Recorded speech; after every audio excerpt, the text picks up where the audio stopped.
Troxel, she raced in 2 categories this weekend, got beat in Pro Mod yesterday. She's trying to get into round number 2 here. She last raced at Sonoma, lost in round 2 to Ron Capps. On the other side, Ron Capps. No round wins here, Mike Dunn, in the last 3 years. That's an amazing stat right there. But I'll tell you what, he's had a very good race car in qualifying.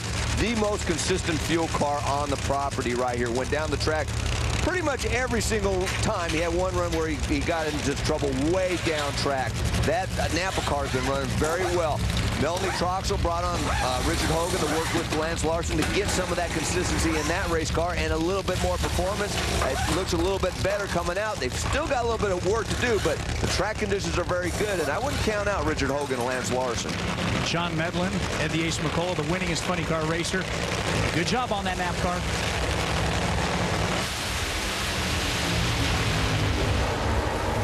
Look at that. But it's Melanie Troxel. Wow. 413 is Richard Hogan. That man right there has come over this weekend to try to turn things around. They had a terrible test session. They didn't qualify all that well, but they won round 1 in Indy. Identical reactions. Ron Capps was much more aggressive early in the run, but he had some problems in the middle. I don't know if he had a cylinder out or what, but he was going 256 miles per hour at the 8th. Melanie was going 263. She definitely had all 8 cylinders lit, and because of that, she was able to get the win by a full car length. Now that makes 4 straight years Ron Capps has yet to win around during that time.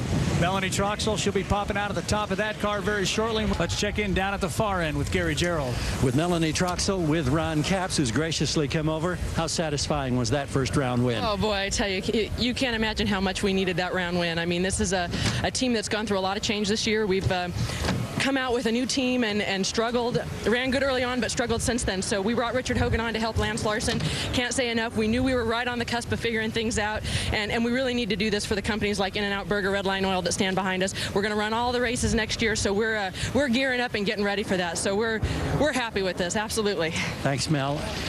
Capsy, what is it with you and the U.S. National? You've just had a tough time here in recent years.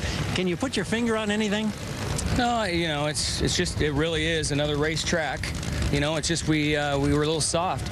I don't think it has anything to do with Indy. We just, John got in the box a couple times, made some adjustments, and we really felt like we were going to run a minnow, especially after watching Ashley Force.